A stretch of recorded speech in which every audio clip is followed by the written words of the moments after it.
Counting হয়েছে, এই 20 দিন মুখ বুঝে সব কিছু সহ্য করেছি।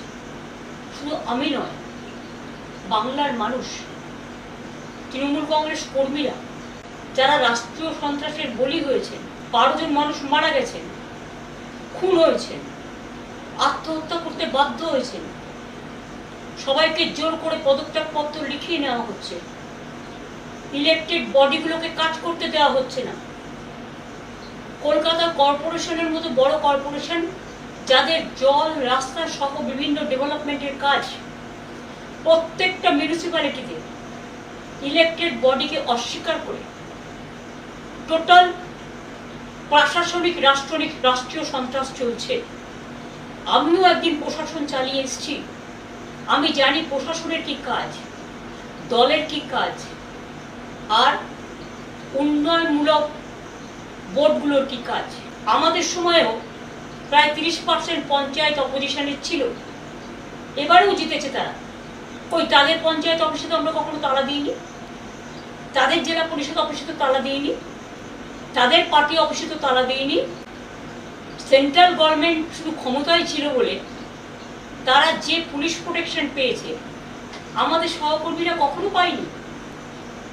শুধু সেন্ট্রাল গভর্নমেন্ট পাওয়ারে ছিল বলে 5 বছর আমাদের সব ডেভেলপমেন্টের টাকা আটকে রাখা হয়েছিল। একটা নির্বাচন হয়ে গেল, আমরা কি দেখলাম? এটা কি সত্যিই নির্বাচন হয়েছে, না নির্বাচনের নামে প্রহসন হয়েছে? প্রথম কথা, কোনো রাজ্যের লজিস্টিক ডিসক্রিপেন্সি বলে কোনো কিছু এসআইআর হয়নি, একমাত্র বাংলা।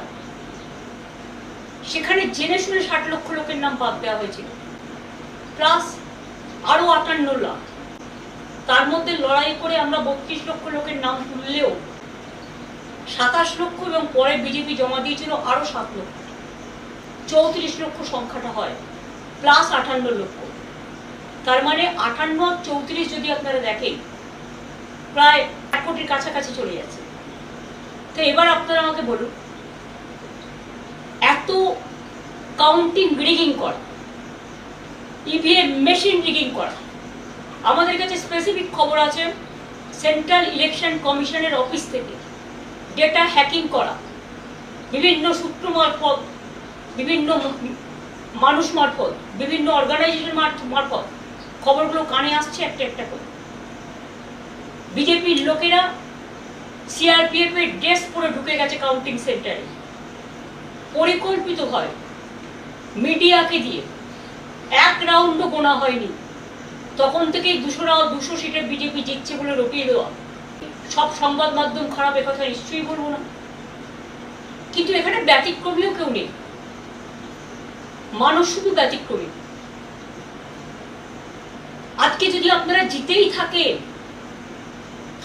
জোর করে, লুট করে, ভোট লুট করে, মানুষের নাম বাদ দিয়ে, এবং বেলা 11টার পর থেকে কাউন্টিং সেন্টারে কাউকে কাউন্টিং এ এজেন্ট ঢুকতে দেননি, আপনারা এজেন্টের আইডি কার্ড কেড়ে নিয়েছেন।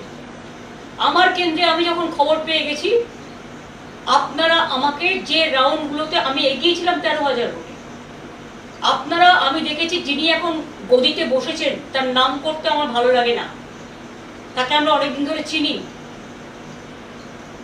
তিনি নিজে বসে লুট করছিলেন, আমাকে ঘাড় ধাক্কা দিতে দিতে তাড়িয়ে দেওয়া হয়েছে, হলের বাইরে বের করে দেওয়া হয়েছে। সিআরপিএফ আর বিজেপির কর্মীরাও আমি শুনেছি পুলিশের ড্রেস পরে, সিআরপিএফ এর ড্রেস পরে ভেতরে বসেছিল। আর যারা ডেটা সেন্টারে বসেছিল তারা কিন্তু সবটাই বিজেপির আইটি সেন্টারের লোক ছিল। আমি সহ, আমার চিফ ইলেকশন এজেন্ট সহ, আরো 4টে দল সহ অন্যান্য পার্টির এজেন্টদেরও সবাইকে বের করে দেওয়া হয়েছিল। তারপরে রেজাল্টটা ডিক্লেয়ার করেছে, জেতার জায়গায় হারা, হারার জায়গায় জেতা। এই পাশাটাই উল্টেছে প্রায় 150 সিটে, এবং সেটা না হলে আমরা 220 থেকে 230টা সিট পেতাম। তারা মাথায় ফেটটি পড়ে আর মোটর বাইক নিয়ে লুট করছে মানুষের ঘর, পার্টি অফিস লুট করছে, বাড়ি লুট করছে, মা বোনদের আত্মসম্মান লুট করছে। মহিলা ধর্ষিত হবার পরেও ভগবানপুরে মুখ খুলে বলতে পারিনি, মন খুলে, যে আমি ধর্ষিতা হয়েছি, কারণ সেখানে বিজেপি কাকে নামিয়েছে? রাষ্ট্রীয় সন্ত্রাসের নামে যে ফৌজ যারা মানুষকে, ফৌজ মানে প্রশাসন, রাজ্য প্রশাসন, যারা মানুষকে নিরাপত্তা দেবেন, আজকে রক্ষক হয়ে গেছে ভক্ষক। 2011-তে পরিবর্তন হওয়ার পরে আমরা রবীন্দ্রসঙ্গীত বাজাতে বলেছিলাম, নজরুল সঙ্গীত বাজাতে বলেছিলাম, আর এবারে তো রবীন্দ্র জয়ন্তীটাই পালন হলো না। আজকে এমন অবস্থা, একটা মিটিং করতে পারমিশন দেওয়া হচ্ছে না। প্রতিদিন আমাদের নির্বাচিত কাউন্সিলরদের অ্যারেস্ট করা হচ্ছে, মিউনিসিপ্যালিটি কাউন্সিলরদের অ্যারেস্ট করা হচ্ছে, মিউনিসিপ্যালিটির ঘরগুলো গুন্ডারা গিয়ে দখল করছে। 2500-এর বেশি পার্টি অফিস আমাদের লুম্পেনরা দখল করে নিয়েছে পুলিশকে সামনে রেখে। এবং আমাদের নেতারা যখন পুলিশকে ফোন করে জানাচ্ছে আমার সব লুট করে নিচ্ছে বাড়ি থেকে, আমার ক্লাব ঘর থেকে, আমার পার্টি অফিস থেকে, তখন পুলিশ বলছে ইনস্ট্রাকশন আছে। মানে যিনি এখন লুট করে, ভোট লুট করে রাজ শাসনে বসেছেন, তার তো চেয়ারে বসারই কথা নয়। তিনি কি করে বুঝবেন মানুষের দুঃখ দরদ? তৃণমূল কংগ্রেস দেখলে কয়েকটা লুম্পেন চোর চোর বলে বলে বেড়াচ্ছে। কারা এরা? এরা বাংলার লোক নয়, বহিরাগত। তারা বাংলার সংস্কৃতি জানে না। তাই ক্ষমতায় এসেই বুলডোজার চালিয়ে মানুষের বাড়ি ভেঙে দিচ্ছে, হকারদের জীবন জীবিকা কেড়ে নিচ্ছে। গরিব অসহায় মানুষ আজকে না খেতে পেয়ে রাস্তায় ভিক্ষে করে বেড়াচ্ছে। যে একজন আর্টিস্টকে দিয়ে আমি করিয়েছিলাম, লোগোটা আমি এঁকেছিলাম, আপনাদের আমার উপর রাগ থাকতেই পারে, যেটা দেখে আমাদের ছোট ছোট ভাই বোনেরা, স্পোর্টস লাভাররা গিয়ে সেলফি তুলত। এবং ফিফা যে আন্ডার-17 খেলা করেছিল সল্টলেক স্টেডিয়ামে, তারা সেটাকে অ্যাপ্রিসিয়েট করে গিয়েছিল, সেটাকে ভেঙে উড়িয়ে দিয়েছেন নিজেদের নামে স্ট্যাচু করবেন বলে। নিজেদের নামে সারা কলকাতা স্ট্যাচু করে বেড়ায়। আজকে আপনারা করবেন, কাল ক্ষমতায় থাকবেন না, কালকে অন্য যারা আসবে একই পথ তারা অনুসরণ করবে। ওই আমরা তো এটা করিনি। আমরা তো লেনিনের মূর্তিতে হাত দিই, আমরা তো স্ট্যালিনের মূর্তিতে হাত দিই, আমরা তো চার্চিলের মূর্তিতে হাত দিই, আমরা তো শ্যামাপ্রসাদ মুখার্জির মূর্তিতে হাত দিইনি। যদিও আমরা জানি যে তারা বিভিন্ন বিরোধী দল বিলংস করে, তার সত্ত্বেও, তার কারণ এটা যার যার নিজস্ব আদর্শ, নীতি বা রুচির উপর নির্ভর করে। তো আজকে আপনারা যে রাষ্ট্রীয় সন্ত্রাস করছেন, যদি চেয়ার বলে আমি 2500 লোককে জেলে পুরবো, আর তৃণমূল কংগ্রেস কর্মীদের জন্য আলাদা জেল তৈরি হয়েছে, আমি তো মনে করি তার প্রথমে জেলে যাওয়া উচিত। সারদা থেকে নারদা কোথায় নেই তিনি? আজকে যারা অর্ডার দিচ্ছে তারাই তো আউট অফ অর্ডার। লাইনটাকে বেলাইন করে দিয়ে, কোনো আইনের তোয়াক্কা না মেনে, মানুষকে আত্মরক্ষার সুযোগ না দিয়ে, বিরোধী দলকে আপনি সমূলে উৎক্ষেপণ করবে, উৎক্ষেপ করবে, উচ্ছেদ করবে। উচ্ছেদ করাটাই আপনাদের লক্ষ্য। আপনারা গড়তে পারেন না, আমরা গড়ে এসছি, আপনারা ভাঙছেন। পুরনো বোতলে নতুন মদ, যদিও কথাটা শুনতে ভালো লাগে না, তো আপনারা কি করছেন? আমাদেরই পড়ে যাওয়া জিনিসগুলো অপব্যাখ্যা করছেন, নানা রকম নাম দিচ্ছেন। রেশন পাবে না, বিয়ের ভাতা পাবে না, মিড ডে মিল পাবে না, কেউ ঘর থেকে বেরোবে না। মাননীয় প্রধানমন্ত্রী স্বনির্বেদন করে আপনাকে বলছি, বাংলাটাকে জোর করে লুট করলেন তো, তা আপনি কি একটা উত্তর দেবেন? বা আপনার পার্টি, যে আপনি যে বিদেশে ঘুরে বেড়াচ্ছেন, কত জ্বালানি খরচ হচ্ছে, এবং সেখানে গিয়ে মানুষ কাঁদছে, দেশের অর্থনীতি ঝুঁকছে, আর আপনি চকলেট দিচ্ছেন। চকলেটটা ইটালিকে না দিয়ে, ইটালির প্রধানকে না দিয়ে বাচ্চাদের দিতে পারতেন। বাচ্চারা চকলেট খায়। হ্যাঁ, অবশ্যই এসব জিনিস তো আপনি ভালোবাসেনি, আমরা সবটাই জানি, কিন্তু আমরা কোনোদিনও পার্সোনাল ব্যাপারে যাইনি, তাই পার্সোনাল ব্যাপারে অ্যাটাক করিনি। এটা কোনো রাজনৈতিক সৌজন্যতা নয়, কারণ আপনাদের দল কাপুরুষতার দল, আর আমাদের দল বাংলার সংস্কৃতি মেনে সম্প্রীতির দল। আজকে আপনারা কখনো মাইনরিটিসদের সব ফান্ড বন্ধ করে দিয়েছেন, যেমন ইমাম ভাতা বন্ধ করেছেন, পুরোহিত ভাতা বন্ধ করেছেন। তারা ভাতাটা ধর্মের জন্য পেত না, বুঝে রাখুন। আমরা যখন ক্ষমতা এসছিলাম, জেনে রাখুন, তখন একটা পোলিও কেস হয়েছিল হাওড়ায়, এবং সেই জন্য ভারতবর্ষ রেড লিস্টেড হয়ে গেছিল, ব্ল্যাক লিস্টেড হয়ে গেছিল। তারপরে সমস্ত সমাজকে বোঝানোর জন্য তাদের মানুষকে সচেতনতার কাজ করানো হতো যে আপনি পোলিও ভ্যাকসিনটা নিন, আপনি বাচ্চাদের ভ্যাকসিনটা দিন, আপনি ইনস্টিটিউশন ডেলিভারিতে আসুন, আপনাদের ছেলেমেয়েরা পড়াশোনায় এগিয়ে যাক, শিক্ষার মান উন্নত। এই জন্য করা হয়েছিল সোশ্যাল ওয়ার্কে, তাদের কাজ করানোর জন্য। আর মনে রাখবেন, কেউ আপনাদের উপর নির্ভর করে চলে না। আপনাদের তো এইসব খুচকাচ টাকার প্রয়োজন নেই, কারণ আপনাদের তো আর দেশের সব টাকাটাই যে আপনাদের সম্পদ হয়ে গেছে পার্টি।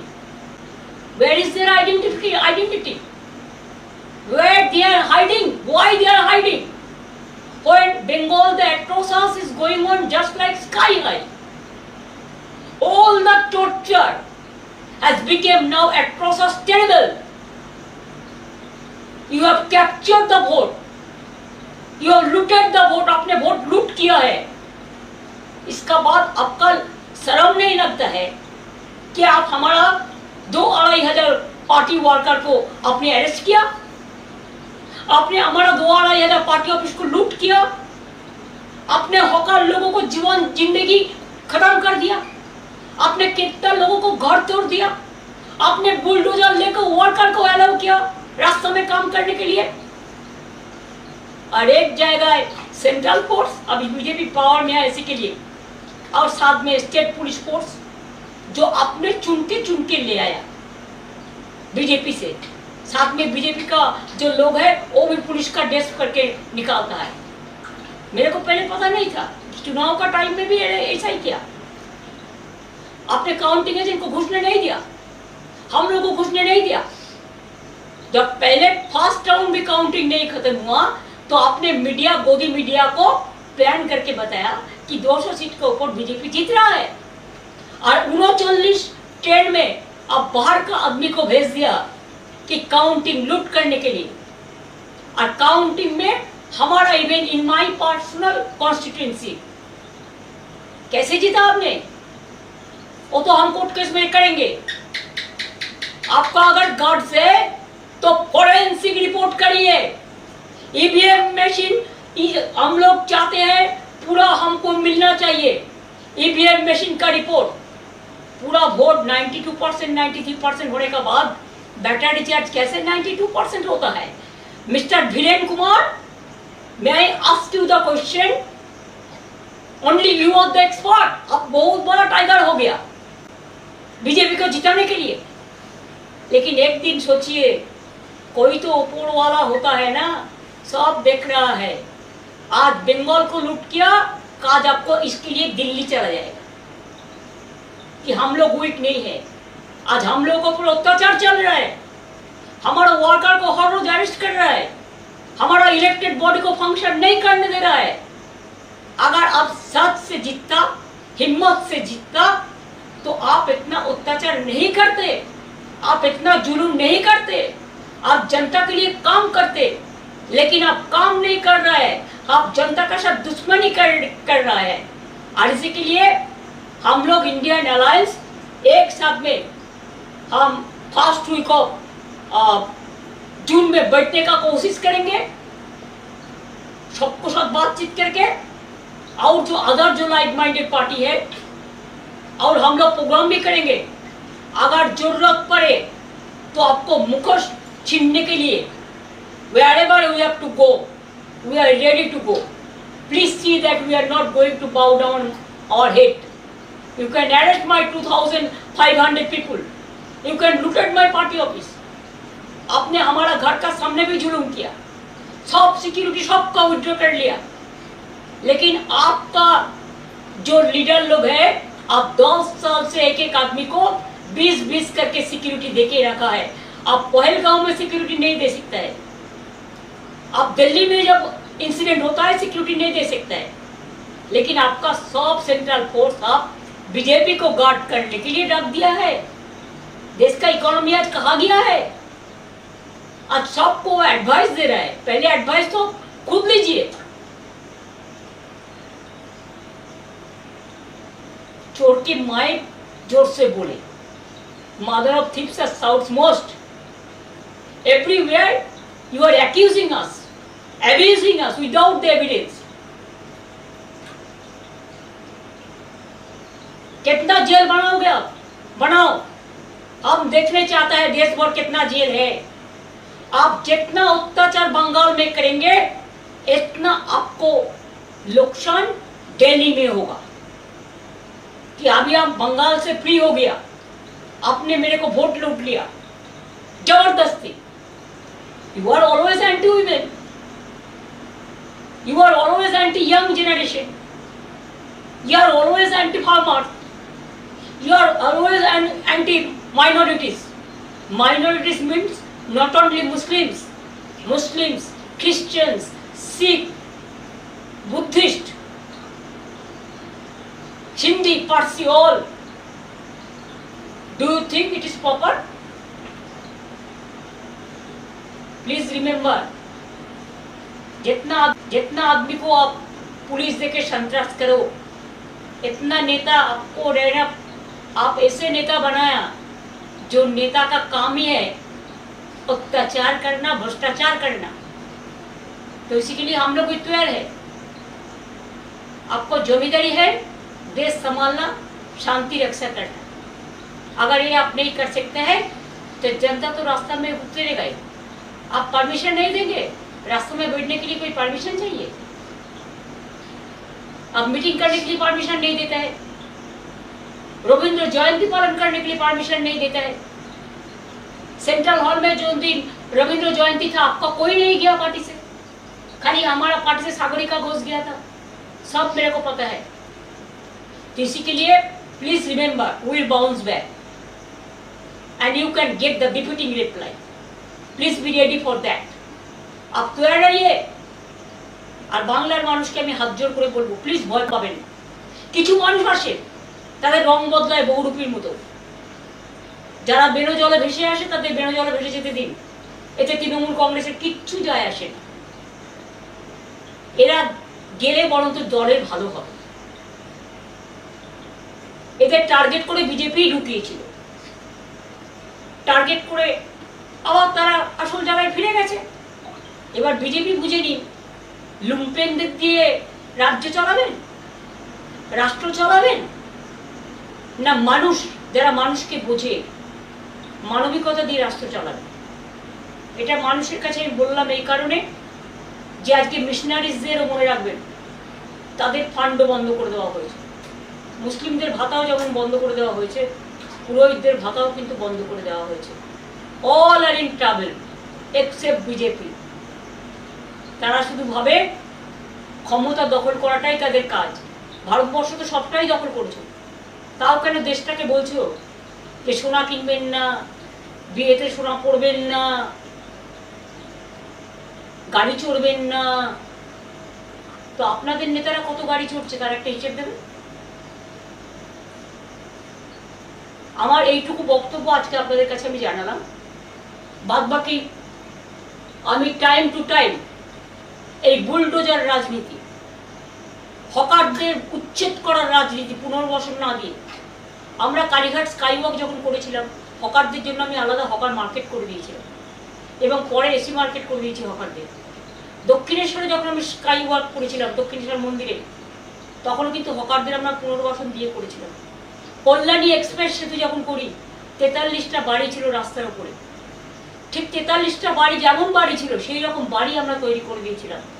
পুনর্বাসন ছাড়া কোনো মানুষকে আমরা উচ্ছেদ করতে দিই না। আর আপনারা আজকে গায়ের জোরে সব লুট করছেন, সব ভেঙে তছনছ করছেন, সব উধাও করে দিচ্ছেন, সরকারের লোগো পর্যন্ত উধাও করে দিচ্ছেন। আপনারা কিভাবে চিরকাল আপনারা থাকবেন? দিল্লিতে ক্ষমতায় আছেন বলে ওদিকে একটা এদিকে একটা, দুটো এক হয়ে প্রোটেকশন পাচ্ছেন। আগামীকাল দিল্লিতে যখন যাবে না তখন বুঝবেন আপনারা টলমল করবেন এবং সেদিনের জন্য আমরা অপেক্ষা করি। আমি গদি মিডিয়াকে বিশ্বাস করি না, কারণ গদি মিডিয়া এখন হনিমুন পিরিয়ডের মধ্যে ব্যস্ত আছে এবং গদি মিডিয়া টোটাল বিজেপি যা বলে তাই শোনে। বিরোধীরা যদি কিছু বলে সেটাকে অপব্যাখ্যা করা হয়। 29 জনে বিরোধী দল হয়, রেকগনিশন পায় 294 এর মধ্যে। পার্থদা 29 জন পেয়েছিল বলে পার্থদাকে সে সময় দেওয়া হয়নি। তারপরে একজন জিতে গেল, 30 জন পেল, তখন পেয়ে গেল। আজকে ৭৯ জন আমাদের জেতার পরেও বিরোধী দলের নেতাকে, মাননীয় এক্স স্পিকারকে তাদের বসতে হচ্ছে বারান্দায়, আর আপনারা গাড়ি চড়ে সুখনিদ্রা দিচ্ছেন। লজ্জা করে না? সবটাই তো নকল, সবটাই তো টুকলি। এইভাবে কোনো রাজ্য চলতে পারে না। কাজে এই লড়াইয়ে অনেকেই ভয় পাচ্ছেন, অনেকে ভাবছে আমার চাকরিটা কি হবে, আমার ব্যবসাটা কি হবে, আমার কাজটা ঠিক মতো চলবে কিনা, আমার সেন্সর বোর্ড আমার সিনেমাটা ক্লিয়ার করবে কিনা, আমি প্রোগ্রাম পাবো কিনা। আসলে আজকে তো আর সলিল চৌধুরীর মতো একটা লোক নেই, সত্যজিৎ রায়ের মতো কেউ নেই। অমাত্য শুনো বেচারা প্রতিবাদ করতে করতে তার জমি, তার ঠিকানায় কেড়ে নেওয়া হয়েছিল। সুতরাং বিদ্যাসাগরও নেই, রাজা রামমোহন রায়ও নেই। প্রতিবাদ করার মনীষীদের আমাদের পাশে না থাকলেও তারা আমাদের মনে আছে, তাদের আদর্শ নিয়েই আমরা পথ চলব। রামকৃষ্ণও নেই, স্বামী বিবেকানন্দও নেই, নকল দীর্ঘধারীরা চলে এসছে। কাজেই লোক দেখানো, মন ভোলানো, ভয়ে মানুষ আতঙ্কিত, শঙ্কিত। সকালটা হয়ে গেছে বিভীষিকা, দুপুরটা হয়ে গেছে তমসাচ্ছন্ন, সন্ধ্যেটা হয়ে গেছে নিশীথ রাতের অন্ধকার, আর রাত্রিটা হয়ে গেছে সন্ধ্যেবেলাতে নামছে মধ্যরাতে মধ্য লগনের অত্যাচারের বিভীষিকা। একদিকে বিজেপির অত্যাচার, একদিকে রাষ্ট্রীয় সন্ত্রাসের নামে প্রশাসনের যারা এই কাণ্ডগুলো করে বেড়াচ্ছে তাদের কাছে আমার একটাই আবেদন থাকবে, আমি আপনাদের বিরোধী নই, আমাদের সময়ও আপনাদের আমি কাজ করিয়েছি, কিন্তু এসব কাজ আমি করি না। মনে রাখবেন আপনারা কিন্তু আইনের রক্ষক।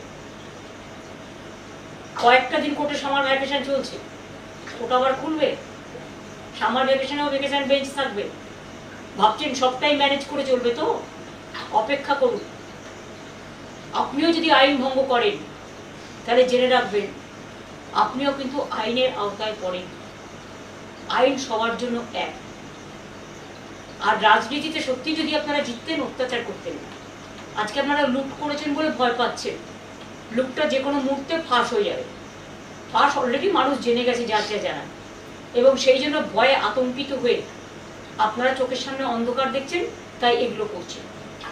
আমি আজকে ফেসবুক লাইভের মাধ্যমে যারা এই প্রোগ্রামটা আপনারা ওয়াচ করছেন, বা আগামী দিনে যদি আমায় কিছু বলতে হয়, আমি ফেসবুক লাইভের মাধ্যমেই বলবো। সেটা আপনাদের আমি আগে জানিয়ে দেবো। আজকে একটু জানাতে দেরি হয়েছে, আমি আপনাদের আগেই জানিয়ে দেবো। কারণ এখন কোনো মিডিয়া মানুষের মিডিয়া নয়, গদি মিডিয়া, তারা সত্যিটা মানুষের কাছে তুলে ধরবে না। কাজে আমার অস্ত্র আমার ফেসবুক লাইভ। আমার ফেসবুক ফেস টাইমটা দেখবেন, ফেসবুক লাইভটা দেখবেন, পার্টির টুইটারটা দেখবেন, পার্টির হ্যান্ডেলগুলো দেখবেন। সেখানে আপনারা আমাদের যে মতামত, সেই মতামত জানবেন। আর মানুষের জন্য এই রাষ্ট্রীয় সন্ত্রাসের বিরুদ্ধে আইনের লড়াইয়ে আমি নিজেও কাঁধে কাঁধ মিলিয়ে লড়াই করব। আমি দেখব ভারতবর্ষের সংবিধান বড় না বন্দুকের নড়।